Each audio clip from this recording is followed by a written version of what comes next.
Bonjour, bienvenue chez Au Fil de l'Eau. Aujourd'hui, nous allons vous présenter les traversées de bâche extra dures en diamètre 50 ou 63. Donc la différence avec les traversées ABS que nous vendons aussi, il y a deux différences vraiment essentielles. Tout premièrement, c'est l'épaisseur du PVC. Je ne sais pas si vous voyez sur la vidéo, là la ABS est beaucoup plus fine que l'extra dur. Donc ce qui fait que son prix est plus élevé.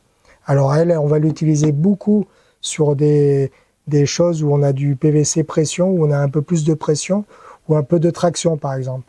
C'est la même chose que pour la traversée ABS. Vous allez pouvoir l'utiliser dans votre bassin, par exemple en contour sur une bâche EPDM. Donc nous, souvent on l'utilise lorsqu'on a posé son écolate. On va prendre une visseuse avec une scie cloche, utiliser ici, là on a un diamètre 50, une cloche en 50. Percer l'écolate et on va pouvoir s'enquiller dedans. Ça va nous permettre de passer des tuyaux discrètement d'un bassin ou d'utiliser par exemple un refoulement, tout simplement. Vous avez aussi une autre différence qui est aussi importante, c'est la visserie. Donc les extra durs, elles ont des vis non saillants, donc ça veut dire qu'ils ne dépassent pas du tout. Alors ça peut être bien par exemple lorsqu'on a des coils dans un bassin pour éviter tout simplement qu'elles se blessent. L'ABS, vous voyez, vous avez des vis qui sont arrondies et eux, ils ressortent toujours de la traversée. Donc les traversées de parois extra dures, elles ont plusieurs utilités, comme je vous ai dit. Donc on va pouvoir, par exemple, ici, ici, de part et d'autre, donc vous allez nettoyer les parties PVC avec un peu de décapant. Utilisez toujours de la colle bleue, alors griffon, c'est important, parce que les autres colles vont vraiment fondre trop le PVC et vont fragiliser la traversée. Vous allez coller par exemple ces deux parties et ça va vous permettre d'arriver avec votre tuyau d'emboîtement à l'intérieur de votre bassin et ressortir à l'extérieur. Si vous n'utilisez pas de bordure écolate, la traversée de paroi, nous on conseille toujours de la sceller dans un petit plot béton. Ça c'est très important. Elle peut aussi vous servir par exemple pour faire un trop-plein lors d'un bassin avec un petit bout de PVC et un coude, tout simplement. Pour l'installer, alors il suffit qu'une fois que vous avez découpé votre feutre, que le feutre soit vraiment en périphérie de la traversée, vous allez prendre votre bâche EPDM, vous allez vous munir, nous on va vous conseiller de vous munir d'un stylo bille pour repérer les trous.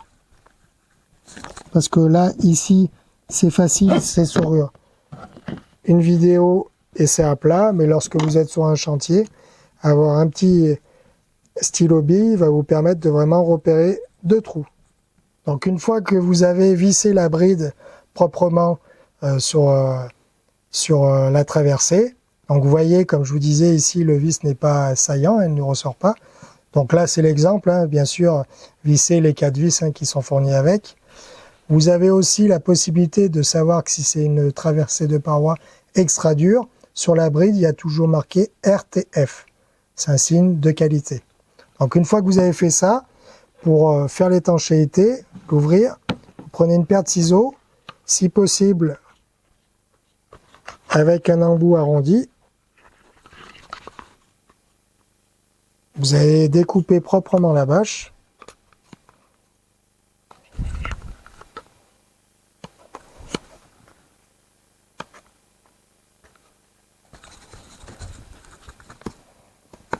Hop. Une fois que vous avez découpé la bâche, alors faites bien attention qu'il n'y ait pas de bout de PDM ou de feutre qui soit bloqué derrière, parce que s'il y a un bout de feutre qui est bloqué sur cette partie, il va faire mèche et vous allez avoir une fuite d'eau. Donc ça, faites bien attention lors du montage.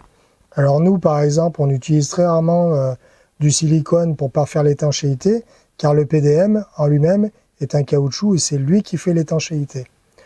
Pour moi, lorsqu'on met par exemple un trait de silicone avant la bride et qu'on serre, on a tendance à un peu moins serrer et souvent on peut avoir des fuites à long terme. Donc moi j'évite vraiment à mettre le silicone. Si après vous avez peur, vous pouvez en mettre, mais c'est pas une obligation. Donc une fois qu'on a fait ça, et ben voilà, on va pouvoir mettre un raccord cannelé comme je vous disais avec un tuyau, ou brancher directement un tuyau souple à coller ou en PVC pression pour faire le montage qu'on veut entre le bassin et par exemple la filtration ou la cascade. Vous allez pouvoir l'utiliser aussi en refoulement lorsque vous avez réalisé par exemple une cascade et que vous voulez éviter d'avoir un tuyau qui ressort n'importe où, et vous pouvez utiliser par exemple le diamètre 50 ou 63 en refoulement. Voilà, j'espère que cette vidéo vous a plu. À très bientôt chez Au Fil de l'Eau.